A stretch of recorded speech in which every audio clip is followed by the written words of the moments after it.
menjalani hidup ini. Pegang tangan kita, peganglah tanganku rohku.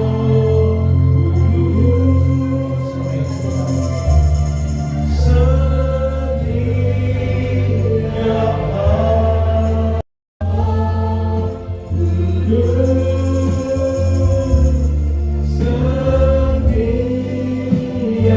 hari ku tak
berkumpul di tempat ini untuk kami sama-sama merayakan Natal Yesus Kristus. Kami percaya Tuhan, apapun yang terjadi di luar sana Tuhan, kami rindu Engkau juga semakin tambahkan jiwa-jiwa yang bisa hadir di tempat ini Tuhan, untuk sama-sama beribadah bersama dengan kami dalam ibadah ini Tuhan. Biar hanya nama-Mu saja dipuji, hanya nama-Mu saja yang dimuliakan Tuhan. Kami akan mulai untuk kami memuji dan memuliakan nama-Mu di dalam nama Kristus. Kami berdoa mengucap syukur. Mari percaya sama-sama katakan amin.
Lebih sebentar kami mau mendengarkan firman-Mu.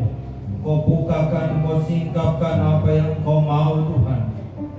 Kami percaya Tuhan, meskipun berita itu sudah berulang-ulang kami dengar, tetapi kalau kuasa Roh Kudus-Mu, kuasa firman yang berbicara, maka sesuatu yang baru, sesuatu yang menguatkan, sesuatu yang menyingkapkan, sesuatu yang membangun Tuhan akan terjadi di dalam kehidupan kami. Kami percaya Tuhan, Kau sudah mengurapi, Kau sudah mempersiapkan hamba-Mu yang akan menjadi saluran berkat bagi kami. Oleh sebab itu kami mau duduk diam mendengarkan kebenaran firman-Mu. Berbicaralah melalui pemberitaan firman Tuhan pada malam hari ini Tuhan. Kami siap mendengarkannya. Di dalam nama Tuhan Yesus Kristus. Haleluya. Amin. Melayani firman Tuhan pada perayaan dan ibadah Natal di malam hari ini. Saya tidak usah memperkenalkan diri ya, karena sudah dikenalkan sama Om Jolo. Bahkan sampai seluruh Jawa Timur, saudara ya. Seluruh Jawa Timur diumumkan di grup ya, puji Tuhan. Dan menjadi sesuatu yang sangat luar biasa. Dan saya percaya Bapak Ibu Saudara ada sukacita ya. Tetap ada bahagia ya. Walaupun tadi kehujanan, ada yang kehujanan? Kehujanan ya. Tapi sempat pasang makeup kembali nggak sih? Wah, waktu Natal sudah persiapan, pakai baju baru, semua sudah siap, ternyata hujan. Ya kadang mungkin kita akan sedih ya. Tapi ada hal yang baik yang Tuhan kerjakan buat setiap kehidupan kita, supaya kita tidak belajar tidak menggerutu, tapi belajar untuk bersabar, menikmati apa yang Tuhan berikan, yang Tuhan anugerahkan dalam setiap kehidupan kita. Puji bagi nama Tuhan. Saya diberikan waktu 60 menit saudara. Panjang sekali 60 menit saudara ya. Puji Tuhan. Ya, kita pakai waktu yang ada untuk kita bersama-sama menikmati berkat dan anugerah Tuhan. Saya percaya Om Jol ini suka masak. Kalau dikasih firman Tuhan 60 menit nanti pasti makan saudara. Ya, puji Tuhan. Berkasih di setiap langkah. Haleluya. Kita akan membaca dulu di dalam Efesus pasal yang keempat, dan kita akan bersama-sama merenungkan ayat itu menjadi kekuatan dalam setiap kehidupan kita. Haleluya. Efesus 4 ayat yang ke-32 berkata demikian. Tetapi hendaklah kamu ramah seorang terhadap yang lain, penuh kasih mesra dan saling mengampuni, sebagaimana Allah di dalam Kristus telah mengampuni kamu. Haleluya. Puji bagi nama Tuhan. Nah, ayat ini, satu ayat yang kita baca merupakan rangkaian dari sebuah judul yang berkata manusia baru di Efesus 4 itu. Nah, satu ayat ini yang menjadi dasar kenapa dikatakan hendaklah kamu ramah seorang terhadap yang lain, penuh kasih mesra. Maka di situ muncul sesuatu yang sangat luar biasa, yaitu di bagian terakhir daripada ayat itu yang berbunyi sebagaimana Allah di dalam Kristus telah mengampuni. Saudaraku, kehidupan kita menjalani hari demi hari yang kita rasakan mungkin tidak mudah. Ada banyak pergumulan dan perjuangan yang harus kita kerjakan dan kita lakukan.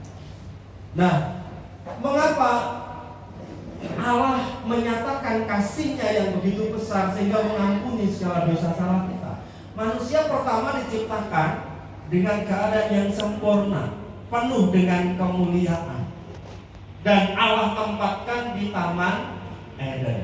Dia tersedia di sana. Adam dan Hawa begitu luar biasa. Awal diciptakan dan ditaruh di Taman Eden. Tapi apa yang terjadi, sesuatu yang begitu luar biasa. Allah sudah sampaikan, jangan makan dari buah itu. Itu adalah buah pengetahuan baik dan jahat. Kalau kamu memakannya, nanti kamu akan mati. Saudaraku, kira-kira menurut Bapak Ibu Saudara, kalau ada seseorang berkata, Pak, Bu, di tong itu ada emas loh, 1 kilo, tapi jangan diambil. Kira-kira gimana saudara? Penasaran? Atau bagaimana? Loh, tadi dipesan supaya tidak diambil, tapi dikasih tahu di situ ada emas 1 kilo. Loh, lah kedisian orang lain nanti, keduluan orang lain ngambil. Kira-kira begitu kan? Apalagi zaman sekarang manusia kan banyak yang kepo toh. Pengen tahu apa sih kan begitu, saudara, cari tahu. Tapi firman Tuhan berkata kepada mereka berdua, Adam dan Hawa, itu jangan kamu makan, nanti kamu mati. Iblisnya keluar seperti dalam bentuk ular kan? Kita tahu, jangan usah itu, nanti kalau kamu ngambil itu, kamu akan jadi seperti Allah. Oh iya toh, benar.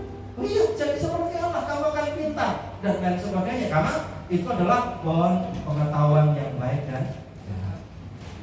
Mulai tergoda kan? Mulai tergoda. Iya benar juga ya. Mereka mulai ngambil itu. Akhirnya sesuatu terjadi yang mereka tidak sadari. Saudara tahu? Awalnya mereka tidak pernah sadar, tidak pernah tahu kalau mereka telanjang. Mereka tidak merasa malu. Mereka tidak merasa, ini gimana kok begini? Tidak kan? Mereka tidak merasakan itu. Kepada firman Tuhan itu, mereka mulai merasakan ada sesuatu. Kok begini kita? Lalu ambillah daun untuk menutupi rasa malu itu. Nah, maka kita melihat dosa yang diperbuat mereka itu, keadaan itulah yang akan membuat seluruh apa yang ada dalam bumi ini mengalami kekacauan. Karena dosa daripada Adam dan Hawa, yaitu bukan karena makan buah itu, tapi karena tidak taat kepada perkataan firman Tuhan. Ini yang akhirnya Allah nyatakan. Dikatakan dalam bagian terakhir dari Efesus 30 ayat pasal 4 ayat 30 tadi dikatakan, sebagaimana Allah di dalam Kristus telah mengampuni kamu. Dan hal inilah yang akhirnya Allah mulai ubahkan, Allah mulai pulihkan. Adam dan Hawa tidak boleh lagi masuk di Taman Eden. Ada seperti palang yang menutup mereka, tidak bisa lagi balik ke dalam Taman Eden. Di situ ada buah pohon kehidupan. Supaya mereka tidak masuk makan itu, mereka hidup semua dalam kehidupan dosa untuk selamanya. Maka ada itu yang terus menghalangi mereka. Mereka harus berjuang, berusaha dalam setiap kehidupan, berjerih payah, berjerih lelah untuk mencukupi kehidupannya, bahkan memperjuangkan apa yang Tuhan percayakan kepada Adam dan Hawa. Bahkan sampai sekarang semua manusia mengalami perjuangan itu. Tapi proses Allah untuk mengembalikan kepada kemuliaan yang seperti semula, Allah terus proses. Hari demi hari yang kita jalani, kita menikmati itu.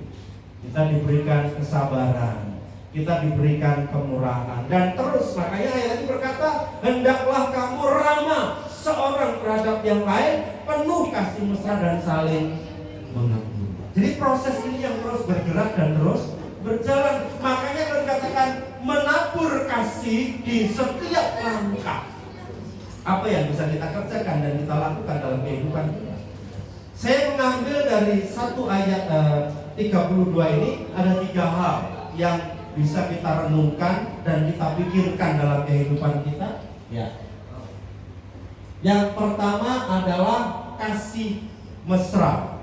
Kasih itu mengasihi sesama dengan kasih Kristus. Dasarnya adalah kasih Kristus, bukan sekedar ucapan tapi juga merupakan tindakan. Ada pujian lama? Bukan sekedar ucapan yang keluar dari bibir, apa saudara? Tapi lain yang di dalam hati. Itu yang Tuhan tidak mau. Tapi dalam hati kita yang keluar dari mulut kita adalah sesuatu yang sama. Saat kita melakukan kasih dan mengerjakan kasih itu, seperti Tuhan sudah mengasihi dalam setiap kehidupan kita. Dia turun dari surga yang mulia ke dalam dunia yang sangat berharga dan sangat bernilai di dalam kehidupan kita. Nah, saudaraku yang dikasih Tuhan, hal-hal yang demikian yang perlu kita renungkan di dalam kehidupan kita. Banyak orang mungkin akan bertanya, mana buktinya, seperti apa kalau Allah mengasihi setiap kehidupan kita, umatnya yang percaya kepada Dia. Ada sesuatu yang Tuhan korbankan, ada sesuatu yang Tuhan kerjakan yang begitu mendasar untuk memulihkan kehidupan kita. Dari kemuliaan yang lama yang hilang itu dikembalikan dan terus mengalami pembaruan dengan kasih. Maka Tuhan mengajarkan kita, kasihlah sesamamu manusia seperti aku. Yesus katakan, aku telah mengasihi kamu. Jadi ukurannya adalah kasih Kristus. Kalau yang lama ada yang berkata, ya ayat yang berkata, yang menuliskan di situ, kasihlah sesamamu manusia seperti dirimu sendiri. Tapi Yesus ajarkan dari dasarnya adalah kasih Allah. Kasih Allah yang dinyatakan dalam setiap kehidupan kita, itu yang menjadi dasar kita untuk saling mengasihi. Saudaraku, setiap kita ya sebagai suami istri tentu dasarnya adalah kasih, saling mengasihi. Ya, itu akan menjadi dasar kehidupan kita terus dari waktu ke waktu. Tidak akan pernah surut.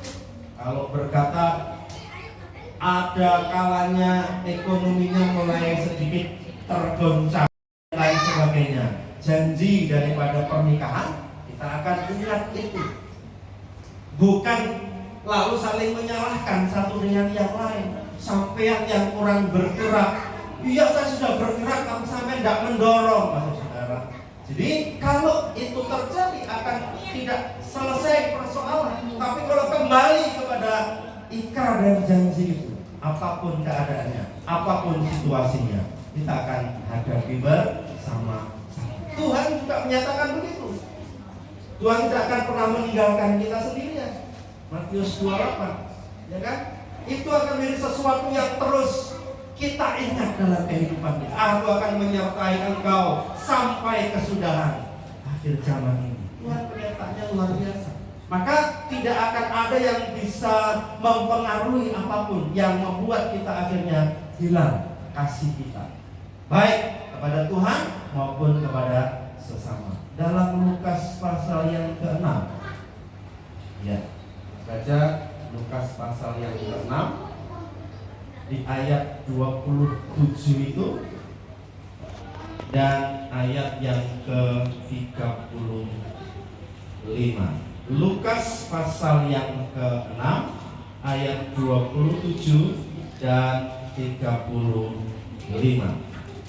Tetapi kepada kamu yang mendengarkan aku berkata, kasihilah musuhmu, berbuatlah baik kepada orang yang membenci kamu.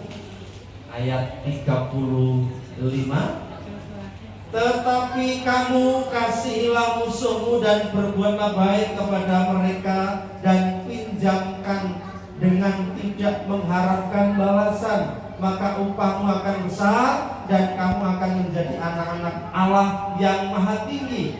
Sebab ia baik terhadap orang-orang yang tidak tahu berterima kasih dan terhadap orang-orang jahat. Tidak menjalankan kasih itu. Ya, kalau mengasihi seseorang yang mengasihi kita mah gampang, gak susah-susah, saudara kan? Tapi kalau orang yang itu memusuhi kita, kalau kita suruh mengasihi dan memberkati, rasanya sih, aduh, gak bisa lah Tuhan, gak kuat. Ada kira-kira yang begitu, saudara? Ada kalanya suami istri lagi ada cekcok, bukan cek-ceknya, tapi ada coknya. Kadang-kadang padahal suami istrinya, saudara, sama-sama. Aduh, rasanya, ini kan firman Tuhan berkata, jika engkau marah, jangan sampai matahari terbenam. Oh, ini sudah gelap, matahari terbenam, sudah berhenti dulu. besok dilanjutkan. Tidak begitu, saudara. Harus selesai, harus diselesaikan dengan baik. Tidak menaruh sesuatu yang tidak baik. Terus dipulihkan, dibaharui. Tetapi ayat tadi dikatakan bagaimana Tuhan memproses kita untuk sesuatu. Kalau kita dipertemukan dengan orang yang tidak suka dengan kita, berarti kita sudah pertama diajari untuk menjadi orang yang sabar. Ya, sabar saudara. Kita akan berkata, Tuhan berikan aku kesabaran. Ya, itu yang terjadi dalam setiap kehidupan kita. Ya, jalani kehidupan ini terus dengan melakukan apa yang Tuhan mau dalam kehidupan kita. Jadi kasih mesra, kasih yang Tuhan ajarkan dan Tuhan berikan contoh dalam setiap kehidupan kita, itu yang bisa kita kerjakan. Sehingga saat kita menabur kasih dalam setiap langkah, kita akan terus bisa lakukan. Benturannya mungkin tadi, orang itu bencetno sama saya, orang itu tidak berbuat baik, saya sudah berbuat baik mengasihi, dia malah memusuhi saya. Nah itu saudara, itu menjadi tantangan kita yang harus terus kita lewati dalam kehidupan kita. Memperingati kasih Allah yang sungguh besar, seperti Yohanes 3 ayat 16. Dinyatakanlah anaknya turun dari surga ke dalam dunia untuk menyelamatkan kita. Maka kalau kita hanya seperti itu, Kristus yang turun dari surga mulia itu lebih daripada apa yang bisa kita kerjakan. Contoh teladan yang sangat luar biasa. Maka kita akan belajar untuk mengerjakannya dalam setiap kehidupan kita, untuk mencapai kerinduan kita. Sebagai kata-kata firman Tuhan, ku ingin seperti Yesus. Ya, jadi itu yang pertama adalah kasih mesra. Kalau kita gali lebih dalam, nanti akan banyak kasih. Itu ada kasih AKP, kasih pilu dan seterusnya. Tapi dasar kita yang kita pelajari adalah karena kasih yang Tuhan sudah berikan dalam setiap kehidupan kita, sehingga apa yang kita kerjakan lagi-lagi bukan sekedar ucapan yang keluar dari bibir, tapi sungguh dari dalam hati kita. Orang lain mungkin tidak tahu saudara, ya apa yang ada dalam hati kita, tapi Tuhan mengetahui dalam setiap kehidupan kita semua. Itu yang pertama. Kemudian yang kedua, bagian yang kedua adalah pengampunan. Ya, di Efesus pasal 4 tadi ayat yang ke-32 di sana dikatakan mengampuni. Ya, jadi pengampunan itu harus ada dalam kehidupan kita. Bagaimana kita akan mengasihi kalau tidak ada pengampunan? Apa yang harus kita kerjakan dan kita lakukan? Di poin itu saya catat, ya, belum sampai. Ya, saling mengampuni adalah kunci untuk menjaga hubungan. Ya, kalau ingin memiliki hubungan yang sehat, hubungan yang harmonis, sumber atau kuncinya adalah mengampuni. Apa yang salah di dalam kehidupan kita? Ya kan? Ada yang salah dalam kehidupan kita. Mungkin di antara kita malam hari ini sudah ada yang mulai gosip. Dengan sedekat itu kelihatan apa? Itu bajunya baru. Itu loh bajunya baru. Dan itu saudara, gak matching tapi, saudara sudah begitu, sudah lihat-lihat, gak cocok. Kebesaran kedodoran, saudara. Sudah mulai kan? Lah, kadang gak sengaja begitu loh saudara. Makanya ada pengampunan. Kadang kita gak sadar juga keluar dari perkataan kita. Maka Tuhan ampuni. Ada yang begitu kan kita muncul seperti itu. Belum lagi yang memang sudah ada rasa dalam hati, nggak cocok, nggak suka sama seseorang, pasti akan muncul saudara. Maka kalau ingin memiliki hubungan yang sehat, harus tetap ada yang namanya kata mengampuni. Apapun itu keadaannya. Mungkin aku tidak salah loh, kenapa aku harus ampuni dia? Ya dia juga tidak berbuat sesuatu, Tapi pernyataan ini adalah menerima satu dengan yang lain. Apapun kondisinya, apapun keadaannya, penerimaan itu sangat penting. Makanya hubungan yang sehat adalah didasari dari pengampunan. Dan yang berikutnya ada mengampuni merupakan inti dari pengajaran Tuhan Yesus. Ya, jadi pengampunan atau mengampuni adalah inti pengajaran Tuhan. Karena Tuhan dari surga yang mulia dalam dunia untuk mengampuni dan membebaskan umat manusia dari segala dosa, dari kutuk dosa. Barang siapa yang percaya kepada Dia. Jadi pengampunan itu inti dasar yang harus terus kita ingat di dalam setiap kehidupan kita. Matius pasal 5. Matius pasal 5 ayat 23 dan 4. Ya, Matius pasal 5 ayat 23 dan 24 berkata demikian.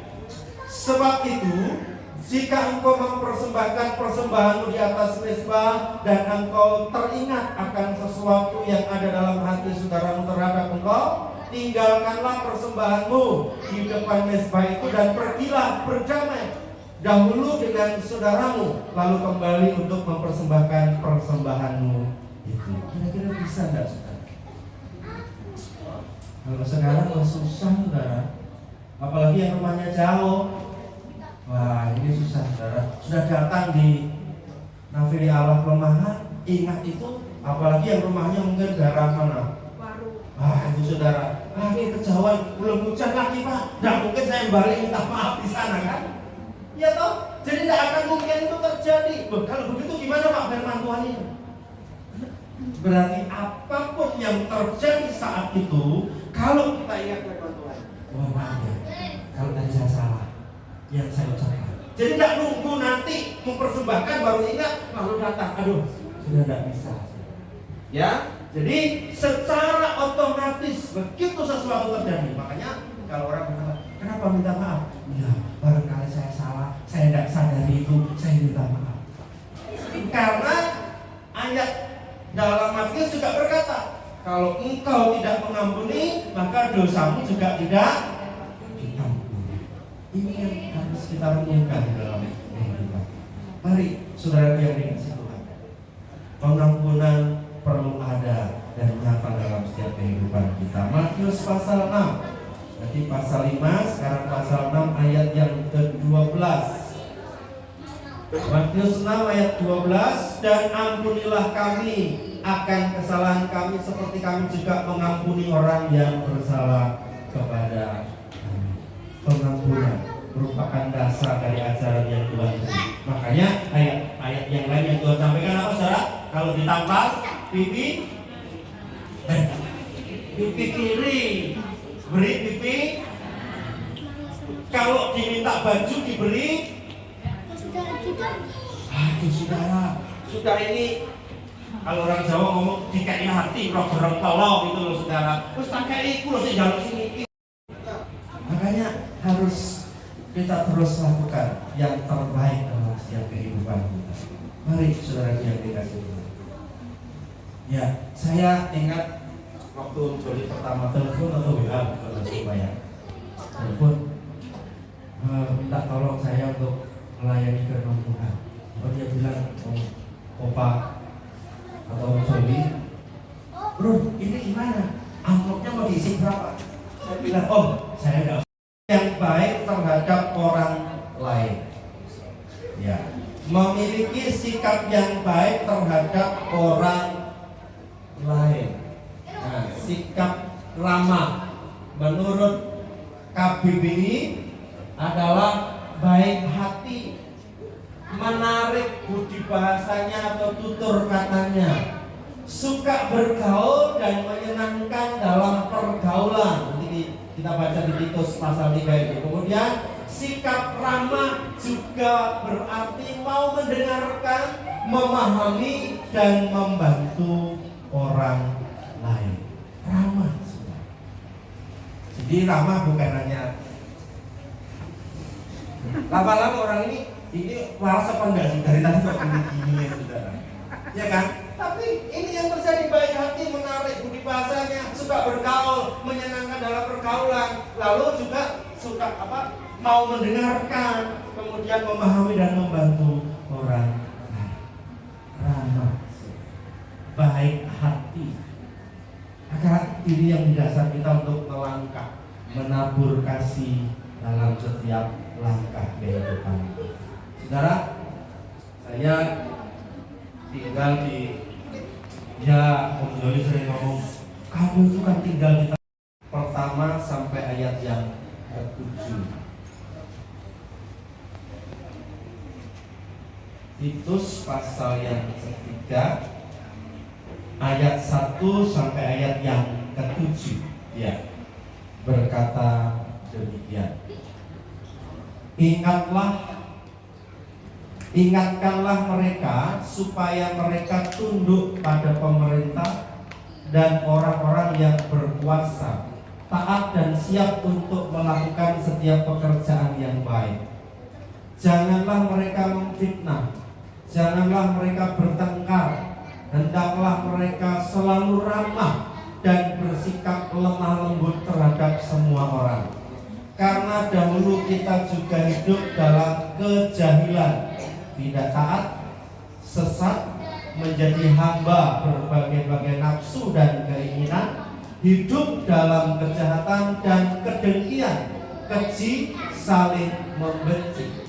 Tetapi ketika nyata kemurahan Allah, juru selamat kita, dan kasih-Nya kepada manusia, pada waktu itu Dia telah menyelamatkan kita, bukan karena perbuatan baik yang telah kita lakukan, tetapi karena rahmat-Nya oleh pemandian kelahiran kembali dan oleh pembaharuan yang dikerjakan oleh Roh Kudus yang sudah dilimpahkannya kepada kita oleh Yesus Kristus, juru selamat kita, supaya kita sebagai orang yang dibenarkan oleh kasih karunia-Nya berhak menerima hidup yang kekal sesuai dengan pengharapan kita. Haleluya, puji bagi nama Tuhan. Jadi saudaraku yang dikasih Tuhan, ini yang harus kita kerjakan, memiliki sikap yang baik terhadap orang lain. Karena apa? Kita sudah diubahkan, kita sudah dipulihkan, memiliki hidup yang baru, hidup yang sungguh-sungguh menyenangkan hati Tuhan, bahkan menyenangkan orang yang ada di sekitar kita. Jangan sampai ya orang-orang yang dekat dengan kita mulai respeknya kurang. Tapi sungguh seperti kata firman Tuhan ini, kita akan semakin disukai oleh banyak orang. Karena apa? Sikap kehidupan kita yang baik, ramah, ya, dikatakan juga mau mendengar. Kalau Tuhan sudah menyatakan kasih-Nya yang begitu besar dalam setiap kehidupan kita, rahmat-Nya yang dinyatakan dalam setiap kehidupan kita, maka kasih itu menjadi dasar kita untuk mengerjakan, menabur kasih. Pak, kok kasih ditabur? Bagaimana? Bagaimana caranya menabur kasih? Kan begitu saja. Kasih itu berupa apa? Kasih itu mana bentuknya? Kan begitu, ya kan? Lalu bagaimana kalau kita menabur kasih setiap langkah? Kasihku tak kena, kasihku tak, kan tidak begitu saudara. Kasih itu berarti suatu tindakan. Kalau orang yang lagi bercintrong, tahu bercintrong ya? Lagi bercinta. Mana buktinya kalau kamu mengasihi aku? Oh, belahlah dadaku. Kan begitu saudara. Lawang hujan rintik-rintik aja nggak jadi datang, masa suruh belajar? Ya nggak mungkin. Buktinya apa? Tindakan perbuatan itu nyata kalau membuktikan kasih itu dalam setiap kehidupan. Mana buktinya Tuhan kalau mengasihi kita? Ya turun dari surga yang mulia ke dalam dunia. Apa bukti kita kalau kita mengasihi Tuhan? Wah, luar biasa saudara. Saya melihat di bidik Nafili Allah jemaatnya, walaupun hujan terus bersemangat datang beribadah kepada Tuhan. Tidak putus asa, tidak putus semangat. Ya, walaupun terus apa ini? Cinting begitu. Terus pokoknya aku berangkat. Luar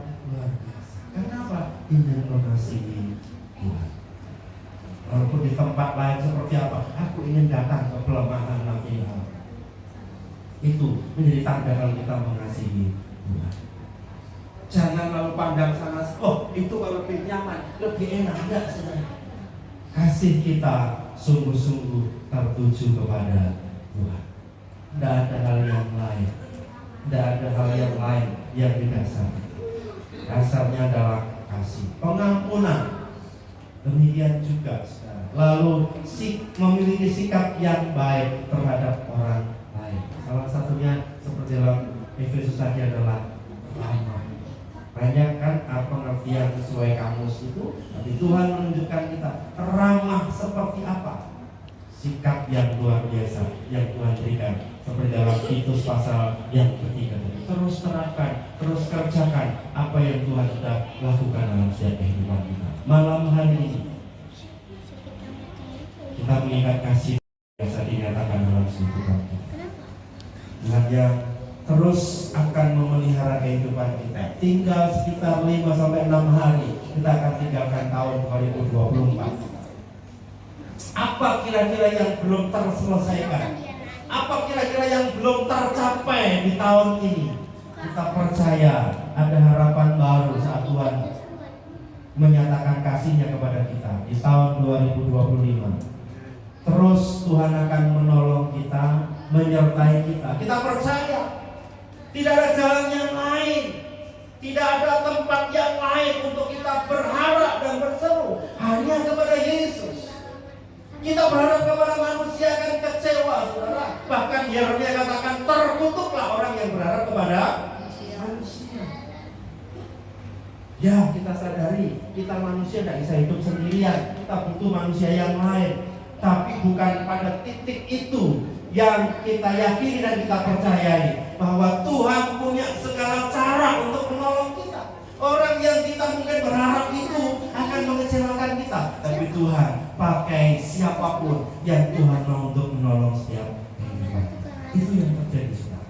Mari teruslah percaya dan berharap bahwa Tuhan memampukan kita untuk menebar kasih dalam setiap langkah kehidupan kita. Dengan apa yang bisa kita kerjakan, kita memberikan nasihat kepada orang lain, itu juga menebar kasih. Orang kalau tidak mengasihi, boro-boro saudara mau menasihati, di hari masuk sumur ya terserah, mana kepikirin, kan begitu saudara. Tapi kalau kita mengasihi, sampai oh syukurlah, ayo kembali yuk datang ke Tuhan, kita berdoa ya. Karena mengasihi. Kalau orang sudah benci, tidak suka, aduh saudara, mau tabrak motor, mau nyemplung sumur ya dibiarin kan kita. Tapi karena kasih kita, seperti Tuhan sudah mengasihi kita akan bawa mereka datang kepada Tuhan. Kita doakan mereka supaya Tuhan jamah, Tuhan pulihkan mereka. Nah, malam hari ini sebagai kesimpulan, ya, firman Tuhan, ya, yang baik kepada semua orang dengan dasar kasih yang dari Tuhan dan memberikan pengampunan jika ada berbuat kesalahan. Setiap kita dituntut hal yang demikian. Mari, mungkin pemain musik bisa siap, kita akan sama-sama mulai dengan kasih yang Tuhan sudah kerjakan dalam setiap kehidupan. Haleluya, haleluya, haleluya.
Yesus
syukur karena kasih-Mu yang Kau nyatakan pada setiap kehidupan kami Tuhan.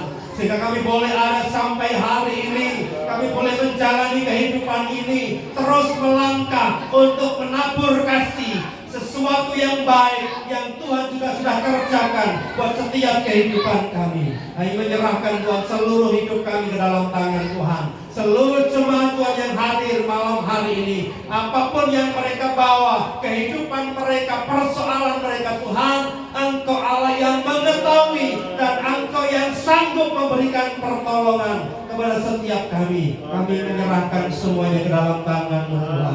Kami percaya Tuhan, kehidupan kami ada dalam tangan Tuhan. Kehidupan kami ada dalam pemeliharaan Tuhan. Terima kasih Tuhan. Berkati kami semua yang sudah mendengar firman Tuhan, dan Roh Kudus terus menolong kami untuk kami lebih lagi melakukan apa yang dikehendaki dalam kehidupan kami. Terpujilah Engkau Bapa. Kami mengucap syukur dan berdoa dalam nama Tuhan Yesus Kristus. Haleluya.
Terima kasih Tuhan, sisa ibadah yang akhirnya dilaksanakan di dalam tangan-Mu, dalam nama Kristus yang mendoakan syukur. Haleluya. Amin. Terima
yang hamba-hamba Tuhan, tamu-tamu yang sudah hadir, kami berterima kasih Tuhan. Kami boleh mengadakan acara ini dari awal sampai akhir dalam tuntunan dan pimpinan Tuhan. Acara demi acara kami sudah lalui Tuhan. Dan saat ini sebelum kami akhiri, kami bersyukur Tuhan Yesus baik bagi kami semua. Kami sudah diberkati dalam pujian kami, penyembahan kami. Kami juga dengan acara-acara yang sudah disampaikan dari hamba-Mu yang sudah menyampaikan berita firman Tuhan. Berkati Tuhan semua yang sudah ambil bagian pelayanan. Berkati pujian penyembahan panitia yang sudah bekerja keras Tuhan terlaksana acara ini. Tuhan yang Maha Kuasa juga memberkati mereka. Bapak Pembicara Bapak Pendeta Andres Kusmiadi, Tuhan berkati dalam pelayanan mereka. Tuhan juga pakai untuk kemuliaan nama Tuhan. Para donatur, para jemaat yang juga sudah ikut berkorban untuk bertugas pada hari ini, maka pemerintah tingkat 1, tingkat 2, kota, kabupaten, provinsi, bahkan juga kecamatan, kelurahan, RW, RT, di mana-mana tempat, Tuhan yang Maha Kuasa melindungi bangsa kami, menyertai pemerintah kami untuk mereka dapat menjalankan tugas-tugas mereka dengan baik, dengan penuh tanggung jawab. Dan bangsa Indonesia di bawah kepada keadilan dan kemakmuran, kesejahteraan di mana-mana tempat, dan di dalamnya biar nama Tuhan yang dipermuliakan. Kami juga berdoa khusus buat Pak Camat Tegalsari, Pak Lurah Kedundoro, Pak Ali dan Ibu yang hari ini hadir bersama kami. Terima kasih banyak Tuhan. Engkau berkati mereka, dan yang terus beri kesehatan, kekuatan, beri perlindungan pribadi dan keluarga, diberkati dan dilindungi Tuhan. Mereka juga buat RW, RT semua, dan juga Tuhan tolong yang hikmat kekuatan Tuhan jadi bagian mereka dan masyarakat lingkungan tempat ini. Tuhan juga berkati. Terpuji nama-Mu Bapa.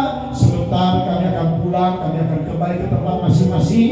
Namun sebelumnya kami akan menikmati berkat Tuhan melalui ramah-tamah kami bersama dengan warga kampung sekitar gereja ini. Oh Tuhan, biarlah dengan adanya ramah-tamah bersama ini akan ada persatuan dan persekutuan yang indah, baik di hadapan Tuhan dan sesama, untuk kami menjalin tali persaudaraan antar warga, antar jemaat, bahkan antar warga kampung yang ada di sekitar gereja ini. Tuhan tolong supaya semua berjalan baik dari awal sampai akhir. Dan setelah semuanya itu kami akan pulang kembali ke tempat masing-masing. Jauh dekat berjalan kami sama-sama disertai oleh Tuhan. Terpuji nama-Mu Bapa, mengampuni salah dosa kekurangan kelemahan kami, ampuni juga orang yang mau melangkah bersama dengan Tuhan sesuai dengan tema kami pada tahun ini dan menjadi tema setahun ke depan. Tuhan tolong yang kami mau menabur kasih di setiap langkah kami. Terpuji nama-Mu dalam berkat nama Tuhan Yesus Kristus, dan segala kemuliaan hanya bagi Tuhan. Kami pulang, damai sejahtera Natal, sukacita Tuhan ada terus menyertai kami mulai petang hari ini sampai Tuhan kembali, bahkan sampai selama-lamanya. Kami sudah berdoa, kami akhiri ibadah dan perayaan Natal keluarga besar GPD Navriala Pelemahan Surabaya dalam berkat nama Tuhan Yesus Kristus. Haleluya. Amin. Jemaat Bapak Jaliwili yang sudah memberikan kepercayaan kepada kami pemuda remaja untuk menjadi salah satu panitia inti dalam menjalankan Natal, ataupun juga Paskah dan lain-lain juga. Dan saya ucapkan terima kasih juga kepada Bapak Pendeta Andres Kusmadi yang telah menjadi saluran berkat bagi kita dalam melalui firman Tuhan. Biarlah tema kita dalam tahun ini adalah advokasi dalam setiap langkah kita itu menjadi sarana-prasarana bagi kita dalam kehidupan sehari-hari, supaya nama Tuhan dipermuliakan, supaya kita juga menjadi anak Kristus yang selalu memberikan cahaya terang dan selalu memancarkan cahaya bagi kemuliaan nama Tuhan. Bahkan selamat Natal dan tahun baru, Tuhan Yesus memberkati. Untuk waktu selanjutnya saya serahkan kepada Saudara Philip Mustafa. Ya di sana Mustafa, sini Mustafa. Puji Tuhan. Ya, kita bersyukur pada Tuhan yang sudah menolong tentunya jalannya ibadah dan perayaan Natal kita DPD Nafirala Surabaya, sekalipun tadi ya sejak jam 2:30 sudah hujan deras dan petir beleduk itu guntur ya. Sempat juga terok sudah penuh dengan air. Saya monitor melalui CCTV saudara, di kampung sudah ada orang-orang yang bukan nyungkil mangga tapi nyungkil air ya, biar tumpah keluar. Tapi puji Tuhan pada waktu acara mau mulai ya saya sudah berdua sama Gembala sama Roman juga, saya bilang nggak apa-apa, ini hujan sekarang, nanti sebentar acara mulai berhenti kok, terang semua. Betul, puji Tuhan. Dan bisa hadir ke semua anugerah Tuhan dan Ibu ya, Pendeta Andreas Kusmiati sebagai Ketua Majelis Wilayah Gereja Pantekosta Indonesia wilayah Surabaya, Gresik, Madura. Jadi Pak Andreas ini gembalanya para gembala-gembala, bayangkan ya. Surabaya, Gresik, Madura 98 malah hampir 100 ya gembala se-Surabaya, Gresik, Madura. Ini gembala kami ya, puji Tuhan ya, pemimpin yang Tuhan percayakan yang dulunya periode lalu sebagai sekretaris ya, tapi dalam perjalanan waktu dipanggil pulang ya Bapak Nathanael ya, dan ya, akhirnya oleh Mas sekretaris naik ke ketua, sekretaris baru tetap bendaharanya tetap yang lama ya. Jadi seperti itu, dan puji Tuhan waktu saya mengundang dan beliau mengiyahkan, mengasesikan ya untuk pelayanan hari ini, waduh saya sangat puji Tuhan, terima kasih. Tapi jujur saya tanya dulu, maaf kira-kira PK-nya berapa ini? TP, waduh mereka semua mantap, jantung kota Surabaya. Tapi untuk kami di desa Pak kami, masalah desa saya juga sudah pernah alami. Mandi di sungai dengan orang kampung dan sapi-sapi sudah ya. Karena memang mandinya di kampung di rumah di tempat kami tinggal nggak ada air, harus turun kira-kira hampir 500 meter sudah, turun ke lewat sawah-sawah, orang sungai, orang bisa mandi di situ pagi sore ya.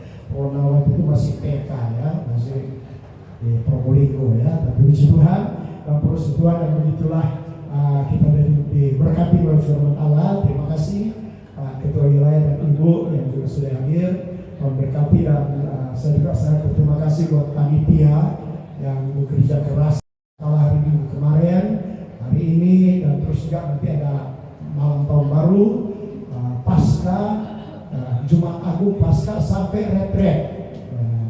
Jadi Pak Ketua, kami kalau untuk panitia satu paket, jadi nggak bongkar pasang cash kesuwen ya.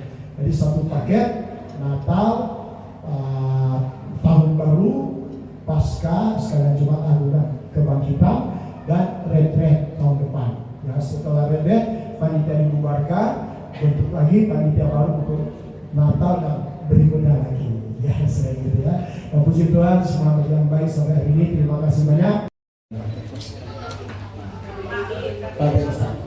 Pantekosta di Indonesia yang berada di Pelemahan 11 Kelurahan Bogor. Terima kasih semua jamaat gereja, Pak Pendeta yang sudah bersilaturahmi dengan warga, yang sudah bekerja sama dengan RW RT di lingkungan Kelurahan Bogor.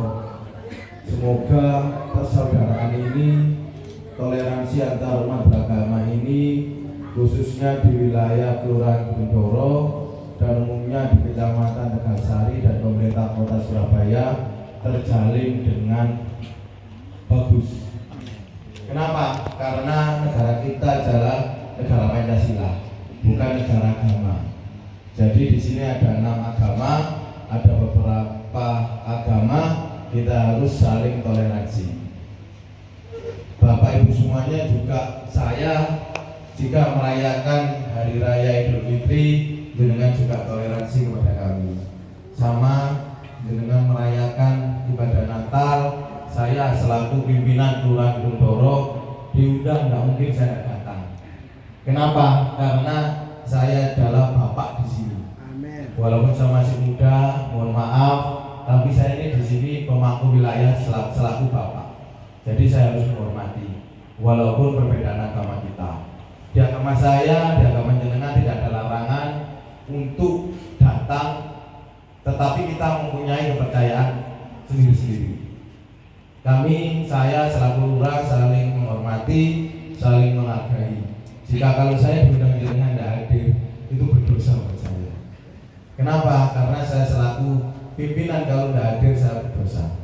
Sama kalau Pak Presiden diundang di acara Natal, kalau beliau tidak hadir juga sama. Yang terkecil di pemerintahan adalah lurah-kelurahan saja. Saya wajib hadir. Saya mohon maaf karena mungkin saya tadi datang terlambat. Sekali lagi saya mohon maaf. Karena sama di agama saya, di agama Bapak Ibu semua sama, tidak ada perbedaan. Kalau perbedaan itu nanti merusak. Kalau kita saling benci, merusak kehidupan kita. Tapi kita walaupun berbeda, kita saling merangkul, kita saling menyayangi, kita saling menghormati, dan kita saling toleransi. Di sini saya mengucapkan selamat Natal. Semoga Tuhan memberkati jemaah semuanya. Amin. Mungkin saya perkenalkan ini istri saya.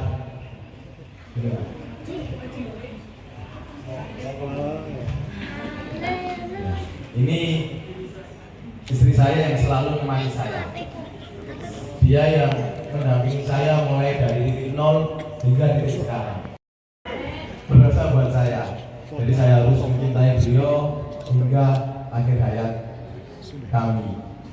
Mungkin di jenengan sama, di Bapak Ibu juga kan sama ya. Apa kalau kita menyimpang di agama pasti kita akan berdosa.